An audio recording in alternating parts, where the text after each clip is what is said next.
Most people that know English can read and speak the language with ease, but almost everyone has trouble when it comes to writing. If this describes you, don't worry, you're not alone. A lot of people face this issue. But whether you're a high school student, engineer, or businessman, it is important to know how to write well so that you can express yourself, communicate clearly, and make sure people read what you've written.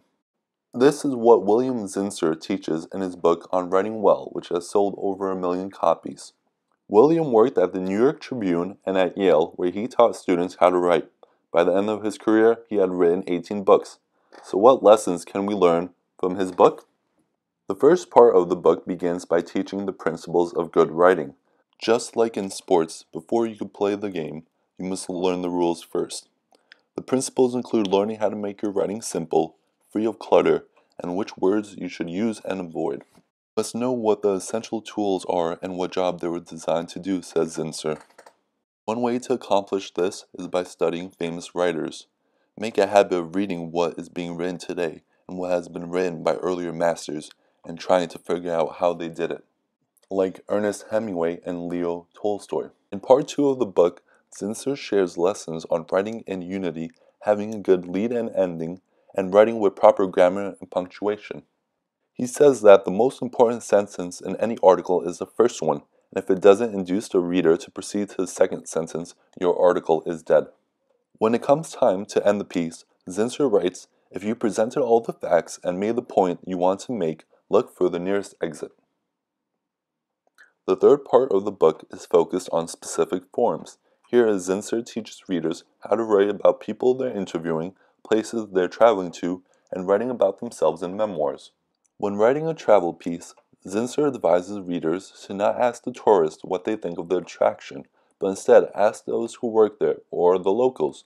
The tourists visiting have only been there for a few hours or days, but the people who live there have been there for years or sometimes decades. Zinsser says that by interviewing local men and women, he tapped into one of the richest veins waiting for any writer.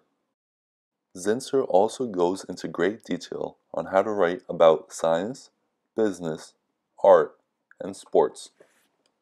In the last part of the book, Zinsser gives advice on how to find your voice, face the fear and enjoyment of being a writer, and what it means to be a nonfiction writer.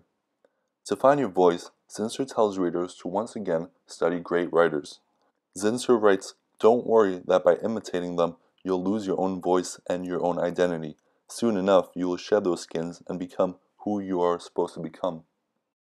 And when it comes to being an excellent nonfiction writer, one must chase their interest.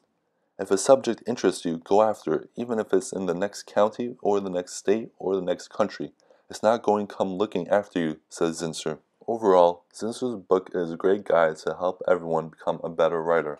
I highly recommend it if you're looking to improve your writing skills.